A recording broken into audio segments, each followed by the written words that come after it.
तो दोस्तों, एक बार फिर से मैं आ गया हूँ चित्रलेखा उपन्यास के साथ, जो कि भगवती चरण वर्मा जी के द्वारा लिखा गया है। और इस उपन्यास का अभी तक हमने 9 परिच्छेद कंप्लीट कर लिया है। तो चलिए आज से 10वां परिच्छेद शुरू करते हैं।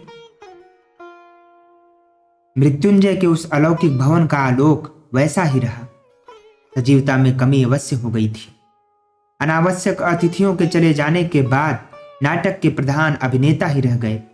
योगी कुमारगिरी, विशाल देव, चित्रलेखा, बीजगुप्त और श्वेतांक, केवल इन्हीं व्यक्तियों को मृत्युंजय ने रोक लिया था। थोड़ी देर तक मौन रहने के बाद मृत्युंजय ने बीजगुप्त का हाथ पकड़ा। उन्होंने भरे हुए गले से कहा, सामंत बीजगुप्त, इस उत्सव में एक बड़ा रहस्य छिपा था और उस रहस्य से तुम्हारा बड़ा घनिष्ठ संबंध है। इतना कहकर उन्होंने यशोधरा की ओर अर्थ भरी दृष्टि से देखा। बीजगुप्त के मुख का रंग उतर गया।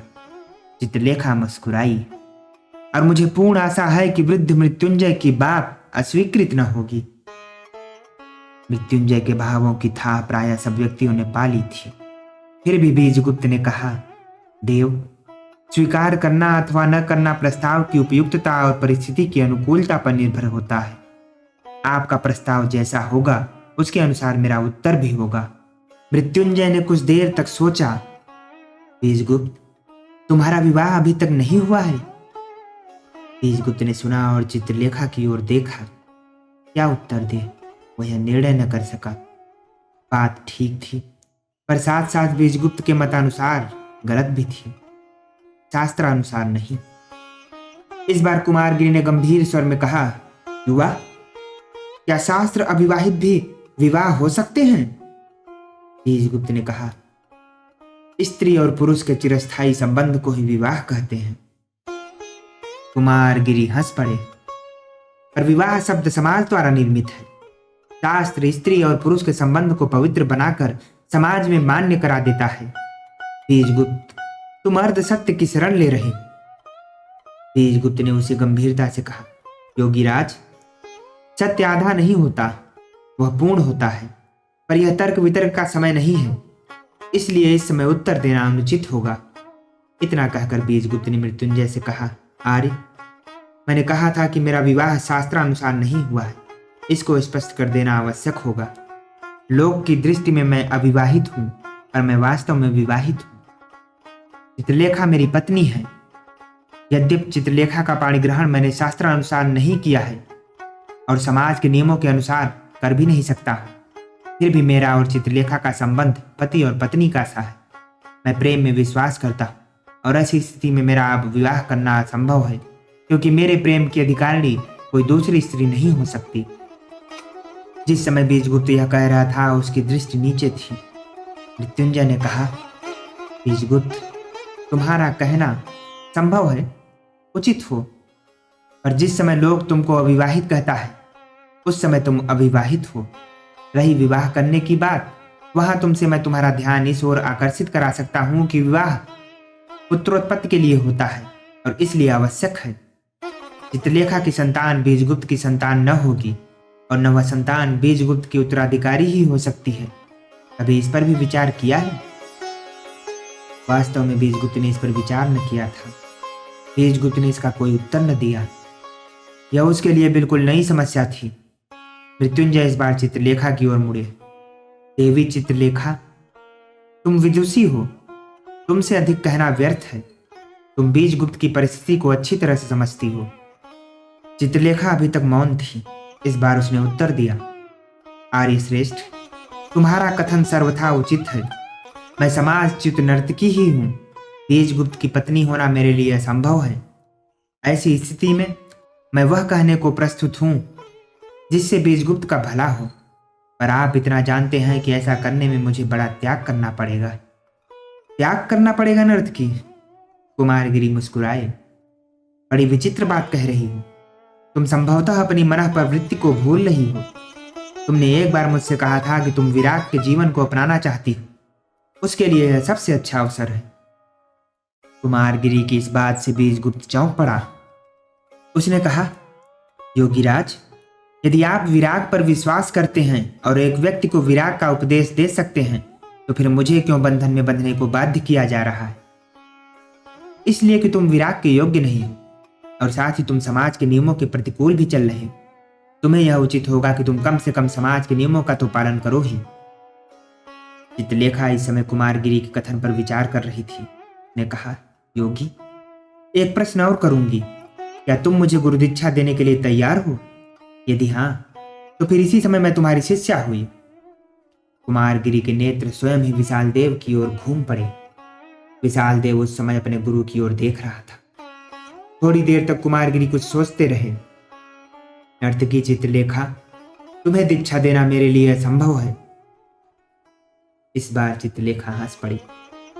मुख से कह देना सरल होता है, करना बड़ा कठिन कार्य है।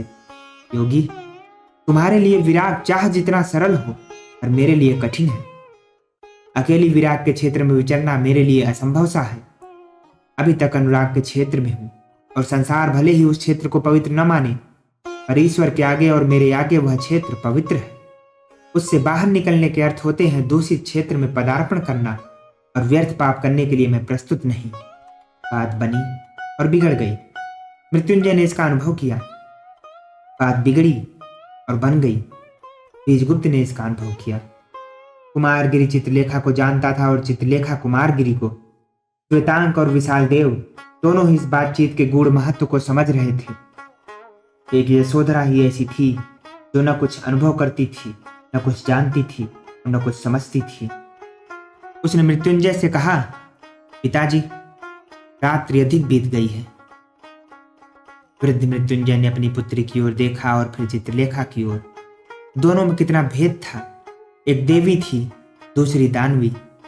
एक शांति थी, दूसरी उन्माद। और बीजगुप्त परिस्थिति चक्र का एक अभागा शिकार, पर साथ ही मनुष्यता से पूर्ण मनुष्य। मृत्युंजय ने चित्रलेखा से कहा, तुम्हारे क्षेत्र को अपवित्र कौन कहता है? जो कुछ तुम कर रही हो वह अपनी मन प्रवृत्ति के अनुसार, और मैं यह भी मानता हूं कि तुम्हारा सारा व्यवहार प्रेम का है। प्रेम के क्षेत्र में अपवित्रता का कोई स्थान नहीं है। पर देवी, क्या वह मनुष्य जिससे तुम प्रेम करती हो यदि ठीक मार्ग पर न हो तो उसको ठीक मार्ग पर लाना तुम्हारा कर्तव्य नहीं है? प्रेम में त्याग की आवश्यकता होती है, और बीजगुप्त के लिए जो त्याग तुम करोगी वह महान होगा। बात जिस ढंग से कही गई थी उसका चित्रलेखा पर प्रभाव पड़ा।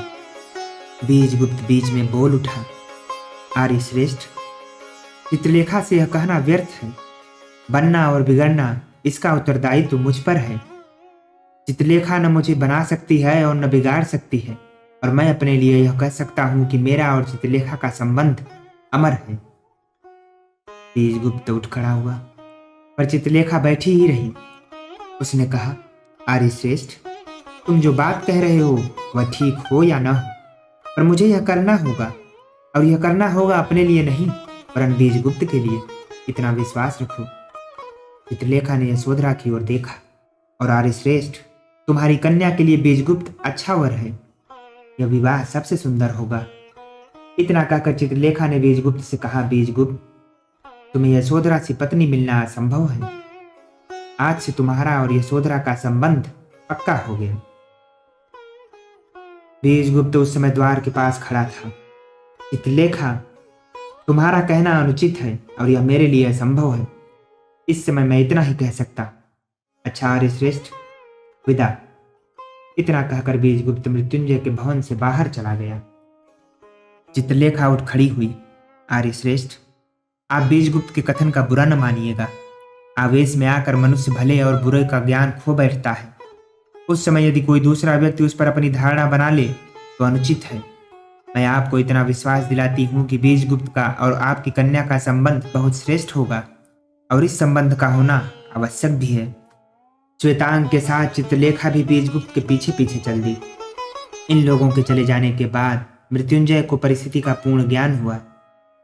उन्होंने कुछ देर तक मौन रहकर कुमारगिरी से कहा, योगीराज, मेरी समझ में कुछ नहीं आया, पर इस बातचीत से इस निष्कर्ष पर पहुंच सका हूं कि इस नर्तकी का बीजगुप्त पर बहुत बड़ा प्रभाव है। यह अनुमान उचित है, और साथ ही नर्तकी चित्रलेखा का हृदय बहुत स्वच्छ है। इस पर कुमारगिरी मौन ही रहे। उनकी आंखें न जाने क्यों आप ही आप विशाल देव की ओर उठ गईं। विशाल देव मन ही मन मुस्कुराया। मृत्युंजय ने फिर कहा, योगीराज, क्या बीजगुप्त पर अधिक दबाव डालना उचित होगा? प्रश्न यह है। चित्रलेखा कह गई है और जो कुछ वह कह गई है उसे पूरा करेगी, इतना विश्वास है। फिर भी अब यह इच्छा होती है कि बीजगुप्त को छोड़ ही दिया जाए, क्योंकि चित्रलेखा के मन को आघात पहुंचेगा। इस बार कुमारगिरी बोले, चित्रलेखा के मन को आघात पहुंचेगा, इस पर मैं विश्वास नहीं कर सकता। बहुत संभव है कि चित्रलेखा स्वयं ही बीजगुप्त को छोड़ देने पर प्रस्तुत हो, और ऐसी अवस्था में बीजगुप्त का जीवन संभल जाएगा। मैं तो यहां तक कहूंगा कि चित्रलेखा से बीजगुप्त का संबंध टूटना ही उचित है। कुमारगिरी उठ खड़े हुए और कहा, मृत्युंजय, यशोधरा के लिए बीजगुप्त से अच्छा वर तुमको न मिल सकेगा, यह समझ रखना। दोस्तों, फिलहाल इस कहानी को अभी यहीं तक रखते हैं। इसके अगले भाग को सुनने के लिए और हमसे जुड़े रहने के लिए हमारे चैनल को सब्सक्राइब कर लीजिए और हमें सपोर्ट कीजिए।